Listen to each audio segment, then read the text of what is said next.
I posted a video about my most recent comic book crowdfunding campaign being off to a less than favorable start. Well, I'm happy to report that shortly after that video was uploaded, and I received lots of support and encouragement, it crashed spectacularly, and I shut it down. And I didn't misspeak there either. I'm glad that book failed, because in hindsight, that world and that story just aren't me. It was something I first conceived in my 20s, and now that I'm in my 40s, trying to find myself in there was like a middle-aged woman trying to squeeze herself into the clubbing outfits from her youth. Like youth, that world is gone, and now I am free to get back to making things that I want to make. There's a bright future ahead of me, so I wanted to take a minute and show you what I'm working on currently, preview what's happening and what will be happening in the future of Eudaimonia Comics. Eudaimonia number 1 and number 2 are books that, if anything, I am known for. For those unfamiliar, they are a series of interconnected stories centered around World War I and told using narrative verse. See, I'm a poet by trade, and while that may sound scary to some, these books were met with near universal praise from all who dove into them. They are about the beauty of life and how, despite its absurdities, our existence can still be filled with a meaning that makes all of the inevitable pain and suffering worthwhile, provided we find our Eudaimonia. And this is something that will continue in Eudaimonia 3, which is currently in production. This book will depart from the first two in that it will consist of a dozen or so vignettes, or smaller stories, all of which continue the themes of characters finding meaning in their lives. And while Eudaimonia number 1 and 2 were restricted to those affected by World War I, number 3 will expand outwardly to many places and many times, with the goal being to express how the concept of Eudaimonia isn't unique to any time or place. It is something that everyone, everywhere, interacts with in one way or another. I'm taking a lot of the praise and criticisms from the first books to shape this final volume. Since people seem to enjoy the pairing of my narrative verse with stellar art, I will be pushing to work with as high quality an artist as I can afford, and with a different artist for each story, creating a collage of styles for the final product. Here's a finished story with art by Ray Mercado. And here's another one currently in progress by Rod Looper. I'm trying to take my time with this, so I imagine the pre-launch campaign for Eudaimonia 3 will start sometime in early to mid-2024, which will be followed by...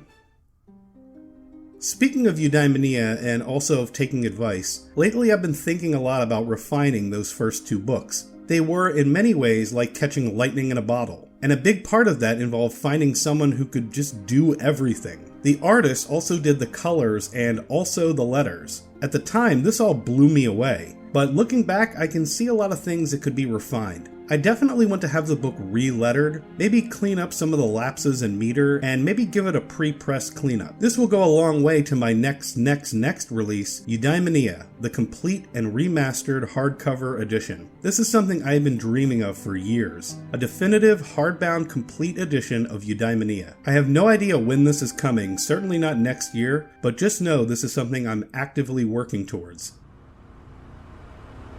As I'm nearly done bagging and boarding these copies of the Listen ashcan, Noirlum 2 is approaching the point of being about half finished.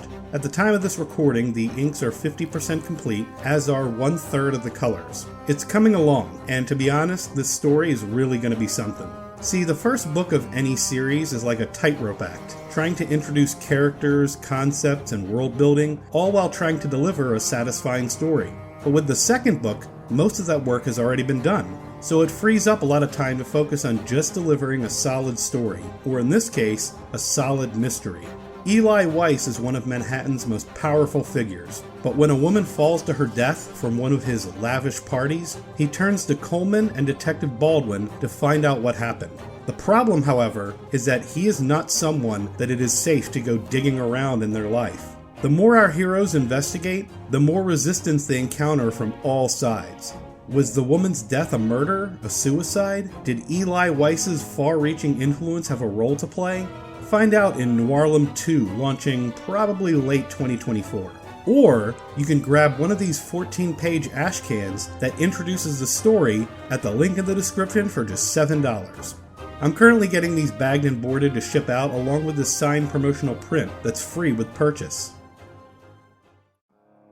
And on a final note, we have The Rough and Tumble, a series, a graphic novel, about an aging band of gunslingers reuniting to go to war with the Italian mafia, which is beginning to swing their weight around in the Midwest. Being a writer who's continually interested in the idea of people fading into oblivion, it should come as no surprise that Unforgiven is my favorite Western. So I'm taking that concept, the retired Western shit-kicking gunslinger, stepping out of retirement for one last battle, and blending it with, I don't know, Peaky Blinders, Al Capone. I don't have much to report on this front, other than having the rough outline of a script written. Right now, the book is nothing more than a figure beginning to take shape on the horizon, but I will be working on this closely with Aldous, my Friday night gutter hosting partner in crime. One thing is for certain, I think the success of this book will be dependent on the art style leaning away from your garden variety Western aesthetic, and more towards something fresh and unique, grimy and gritty, and I look forward to exploring that with some talented artists.